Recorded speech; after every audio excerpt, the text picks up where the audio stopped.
Damas e cavalheiros, bem-vindos. Vamos falar hoje sobre chances, o inglês odds. Se você não sabe o que é isso, chances são uma maneira de quantificar a incerteza, quer dizer, de medir a incerteza.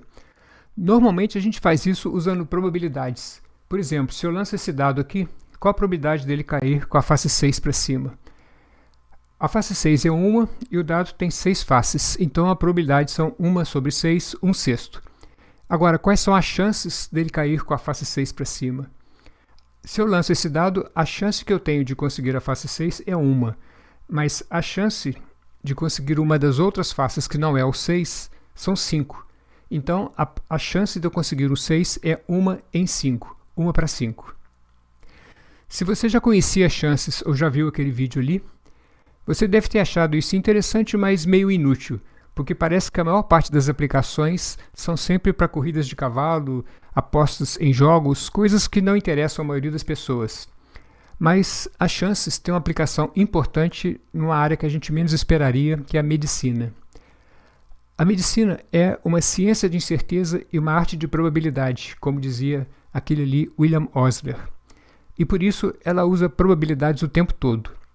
Mas às vezes ela usa chances. Vamos ver nesse vídeo por quê. A medicina é considerada uma ciência, e o que diferencia a ciência das outras áreas do conhecimento é que qualquer teoria, qualquer hipótese tem que ser testada empiricamente com dados reais. Não pode ficar só na discussão. Agora, fazer pesquisa na medicina é complicado porque envolve pessoas, e pessoas são complicadas. Existem, por isso, várias maneiras diferentes de organizar uma pesquisa em medicina. Vamos ver aqui duas delas. Para começar, vamos precisar de um problema. Vamos usar esse aqui. Havia uma suspeita de que um dos fatores que poderia levar uma mulher a desenvolver câncer de mama é a idade com a qual ela teve o primeiro filho. Se ela teve o primeiro filho aos 25 anos de idade ou mais, ela teria um risco maior de ter câncer de mama do que as mulheres que tiveram o primeiro filho antes dos 25. Ok, isso é uma teoria. Como fazer para testar ela? O que foi feito é um estudo do tipo prospectivo, quer dizer, para frente. Esse estudo também costuma ser chamado de estudo de coorte, ou de acompanhamento, ou de follow-up, etc.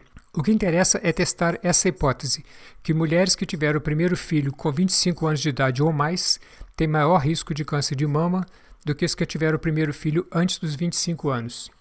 Os resultados são mostrados numa tabela com essa forma. Os pesquisadores começam reunindo uma amostra de 1.628 mulheres que tiveram o primeiro filho aos 25 anos ou mais e 4.540 mulheres que tiveram o primeiro filho antes dos 25. Depois, os médicos acompanham essas mulheres por um prazo determinado. Na amostra da primeira linha, 31 tiveram câncer de mama, 1.597 não tiveram. Das mulheres que tiveram filho com menos de 25 anos, 65 tiveram câncer de mama, 4.475 não tiveram. Esses aqui são os totais das colunas. Vamos calcular primeiro o risco relativo, que é a razão entre os riscos dos dois grupos. Com os dados da primeira linha, vamos calcular o risco das mulheres que tiveram filho aos 25 anos ou mais. Vou representar esse risco por R+, probabilidade de câncer, dado que a idade que a mulher teve o primeiro filho é 25 ou mais.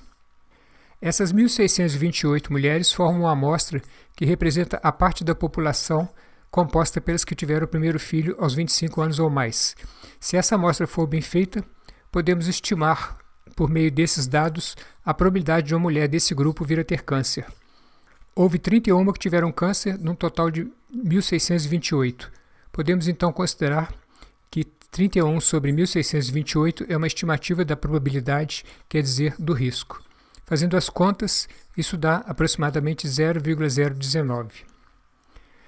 Na segunda linha, temos uma amostra que representa as mulheres que tiveram o primeiro filho com menos de 25 anos.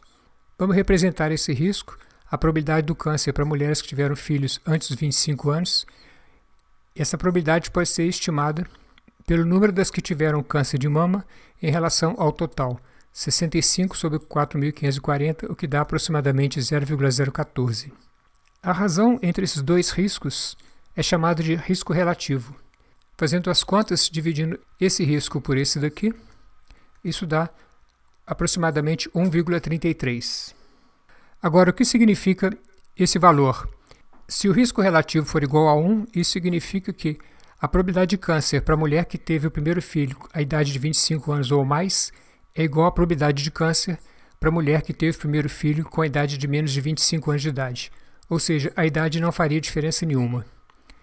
No caso, o risco relativo foi um pouco maior do que 1. Isso sugere que as mulheres que tiveram 25 anos ou mais quando nasceu o primeiro filho têm um risco um pouco maior do que as mulheres que tiveram o primeiro filho antes dos 25 anos de idade. Mas ainda há outros detalhes na interpretação do risco relativo que nós vamos ver daqui a pouco. E agora chegamos ao assunto do vídeo, que são as chances. Podemos comparar também essas amostras usando a razão de chances, que é a tradução em português do inglês odds ratio. A chance de ter câncer para mulheres que tiveram filhos mais tarde, representada por C+, vai ser estimada pelo número de mulheres dessa amostra que tiveram câncer de mama dividido pelo número de mulheres que não tiveram, ou seja, 31 sobre 1.597, que dá aproximadamente 0,019. A chance de câncer agora para as mulheres que tiveram o primeiro filho com menos de 25 anos de idade vai ser estimada como a razão entre o número dessas mulheres nessa faixa etária que tiveram câncer de mama dividido pelo número de mulheres que não tiveram. 65 sobre 4.475, que dá aproximadamente 0,014. A razão entre essas duas chances é que é chamada de razão de chances. Fazendo as contas, isso dá aproximadamente 1,336. Note que o risco relativo ficou muito próximo da razão de chances. Embora o risco relativo e a razão de chances sejam baseadas em conceitos diferentes, elas podem dar resultados muito parecidos. Para entender a razão disso, vou representar as células da tabela por letras. O risco quer dizer a probabilidade do câncer na primeira amostra vai ser risco igual a sobre A mais B, esse número dividido pelo total da linha. Na segunda amostra, o risco vai ser C dividido por C mais D. Dividindo esse risco por esse risco, eu tenho a razão de risco, o que vai dar A sobre A mais B dividido por C sobre C mais D. Agora as chances. A chance na primeira amostra vai ser A sobre B. A chance de câncer na segunda amostra vai ser C sobre D. A razão de chances, então, será C mais sobre C menos A sobre B dividido por C sobre D. Se A for muito menor do que B e C for muito menor do que D, esses números aqui forem bem menor do que esses daqui, o que acontece quando a probabilidade da doença aparecer é muito pequena, então A sobre A mais B vai se aproximar de A sobre B. E C sobre C mais D vai se aproximar de C sobre D. Por exemplo, se A igual a 1 e B igual a 100, A sobre A mais B vai ser 1 sobre 1 mais 100. E A sobre B vai ser 1 sobre 100. Isso aqui vai dar 0,0099, isso aqui dá 0,01. A diferença entre esses dois números vai estar na quarta casa decimal, décimos de milésimos.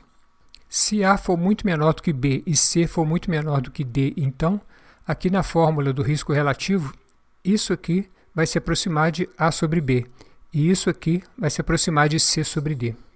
Mas esse resultado aqui é o mesmo da razão de chances. Nesses casos, então, a razão de chance se aproxima do risco relativo. Portanto, o valor da razão de chances se aproxima do risco relativo quando a probabilidade da doença for pequena. Isso é, quando a doença for rara, que é o que acontece na maioria das doenças, inclusive na desse exemplo. Isso vai ser importante porque às vezes temos que usar a razão de chances para substituir o risco relativo. Vamos ver isso no próximo exemplo. Estudos desse tipo, prospectivos, dão resultados excelentes, mas eles têm várias desvantagens. A primeira, óbvia, é que eles demoram muito. Há estudos desses que levam 10 ou 20 anos para terminar. E as amostras são grandes, os médicos têm que acompanhar essas pessoas todas durante esse período e registrar os resultados. Organizar um estudo desse é algo que dá muito trabalho e fica muito caro. Uma outra maneira de fazer um estudo, que é mais rápida e mais barata, é fazer um estudo retrospectivo, que você começa do presente e vê como foi o passado. Por exemplo, você pega 2 amostras de pessoas, uma de pessoas que têm a doença que te interessa e outra de pessoas que não têm, e depois verifica como foi o passado delas, o que aconteceu e compara os resultados. Um exemplo. Lá pelo final da Segunda Guerra Mundial, os médicos começaram a desconfiar que o fumo poderia ser um fator que aumenta a probabilidade de uma pessoa ter câncer de pulmão. Vamos ver aqui os resultados de um estudo que foi publicado em 1950. Os dados são colocados numa tabela dessa forma. Os pesquisadores usaram duas amostras do mesmo tamanho, cada uma com 649 pacientes. Uma com pacientes que tinham câncer de pulmão, 649 pacientes, e outra com pacientes que não tinham câncer de pulmão. Os pacientes que têm a doença geralmente são chamados de casos, os que não têm são chamados de controles. Por isso, esse tipo de estudo também é chamado de estudo caso-controle. Na primeira amostra, a dos pacientes com câncer de pulmão, os casos, havia 647 que fumavam e 2 que não. Na segunda amostra, a dos controles, que não têm câncer, havia 622 que fumavam e 27 que não fumavam. E aqui são as somas. Aqui agora que vem a dificuldade. Para eu calcular o risco relativo, eu tenho que calcular o risco de um paciente que fuma ter câncer e dividir pelo risco de um paciente que não fuma ter câncer. Mas como é que eu vou calcular esse risco do paciente que fuma ter câncer? Se isso aqui fosse uma amostra, representando os pacientes que fumam da população, eu dividiria 647 que têm câncer pelo total de fumantes. Mas isso aqui não é uma amostra. Essa amostra aqui é um conjunto que representa as pessoas da população que têm câncer. E essa aqui é uma que representa as pessoas que não têm câncer. Para calcular o risco relativo, eu teria que dividir esse número de pessoas que fumam e têm câncer pelo número total de pessoas que fumam. Mas isso aqui não é uma amostra, isso aqui não representa nada. Esse número faz parte dessa amostra das pessoas que têm câncer, esse número das pessoas que não têm câncer, e esse daqui é simplesmente a soma desses dois, a soma de números que pertencem a dois conjuntos independentes. A conclusão é, não dá para calcular o risco no estudo de caso-controle, e por isso não dá para calcular o risco relativo. Mas e a razão de chance? Vamos dar uma olhada. Primeiro, vou chegar a tabela para o lado para dar espaço. Vamos ver o que acontece se nós calcularmos a razão de chance, como fizemos no outro exemplo. Essa razão de chance, pus uma interrogação aqui porque não tenho certeza se isso é mesmo uma razão de chance, vai ser, na primeira linha, 649 dividido por 622 sobre 2 sobre 27, o que dá aproximadamente 14,04. Essa razão 647 por 622, isso não parece ser uma chance, porque os totais dessas colunas não representam nada que acontece na população. Não é possível que na população metade das pessoas tenham câncer e metade não tenha. Esses números foram escolhidos por conveniência dos pesquisadores. Vamos ver o que acontece se eles tivessem escolhido outros números. Eu repito a tabela aqui. E vamos supor que ao invés de ter escolhido 649 pessoas, eles tivessem escolhido 6.490. Quer dizer, simplesmente multiplicado por 10 esses números. A tal razão de chance seria 6.470 dividido por 622 sobre 20 sobre 27, o que dá exatamente a mesma coisa. É fácil de ver isso, porque simplesmente eu dividindo por 10 aqui, dividindo por 10, eu caio aqui de novo. Isso mostra que a razão de chances é independente do total das colunas. Então, mesmo que o total da coluna não represente nada do que acontece na população, a razão de chance pode ser calculada. Note que o risco relativo foi usado no primeiro exemplo, mas não pode ser usado aqui. A razão de chance pode ser usada nos dois. A razão de chance, na verdade, é muito mais útil do que o risco relativo, porque pode ser usada em vários tipos de estudos diferentes. E, além disso, ela pode ser usada como aproximação do risco relativo. Note que a divisão desses dois números não é uma chance, e nem a desses dois aqui. Mas a razão entre essas divisões, que é o que está aqui, é uma razão de chances. O resultado é uma razão de chances de 14,04. Isso quer dizer que as chances de um fumante vir a ter câncer de pulmão é de 14 vezes a de um não fumante. Para comparar, um estudo feito nos Estados Unidos em 1991 concluiu que a probabilidade de um homem de mais de 35 anos morrer de câncer de pulmão, se ele for fumante, é 0,0026. Se ele não for fumante, é 0,000154. Dividindo uma probabilidade dessa pela outra, eu tenho o risco relativo que vai ser igual a 17,4. A conclusão é: o risco de um homem de mais de 35 anos morrer de câncer de pulmão se ele for fumante é 17 vezes o risco de um homem que não é fumante. Um resultado que não é muito diferente desse outro resultado da pesquisa de 1950. Últimos exemplos. Em 1972, as pílulas anticoncepcionais começaram a ser vendidas nos Estados Unidos, mas havia gente que desconfiava que elas poderiam causar câncer. E a partir daí surgiram várias pesquisas para testar essa teoria. Vamos ver aqui dois estudos feitos no início dos anos 80. Esse aqui foi publicado em 1983. Ele usa duas amostras de mesmo tamanho, cada uma com 1.176 mulheres. Uma amostra com mulheres que têm câncer de mama, que são os casos, e outra de mulheres sem câncer, que são os controles. Entre os casos, houve 537 mulheres que usavam a pílula anticoncepcional e 639 que não usavam. Entre os controles, havia 554 que usavam, 622 que não usavam. Como vimos antes, o risco relativo não pode ser calculado diretamente, mas podemos calcular a razão de chances, que dá uma estimativa do risco relativo.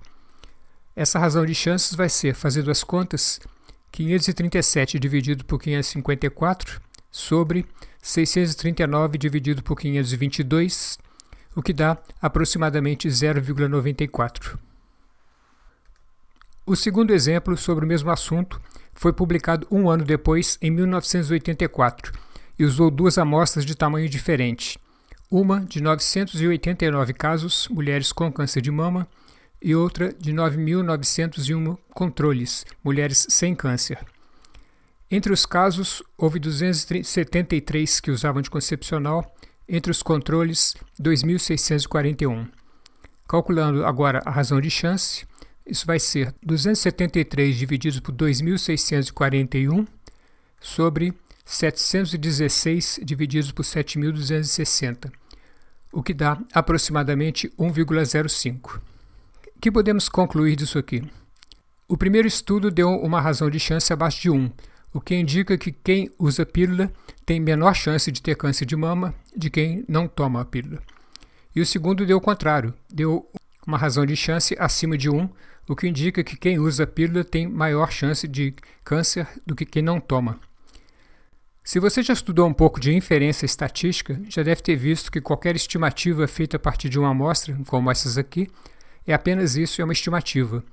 Se você usar outra amostra e calcular, provavelmente vai encontrar uma estimativa diferente. Nesses dois exemplos, temos duas estimativas da razão de chance feitas com amostras diferentes. O que a estatística faz é considerar que essas estimativas são variáveis aleatórias e usar probabilidades para chegar a uma conclusão. No caso, as razões de chance estimadas, essa e essa, são variáveis aleatórias e a estatística pode calcular intervalos em torno dessas estimativas que tenham uma grande probabilidade de conter o valor real da razão de chance que é desconhecido.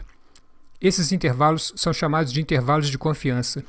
Nesse estudo de 1983, que deu razão de chance de 0,94, o intervalo de confiança vai de 0,8 a 1,10, o que quer dizer que é uma grande probabilidade, 95%, do valor real da razão de chance estar entre 0,80 e 1,10.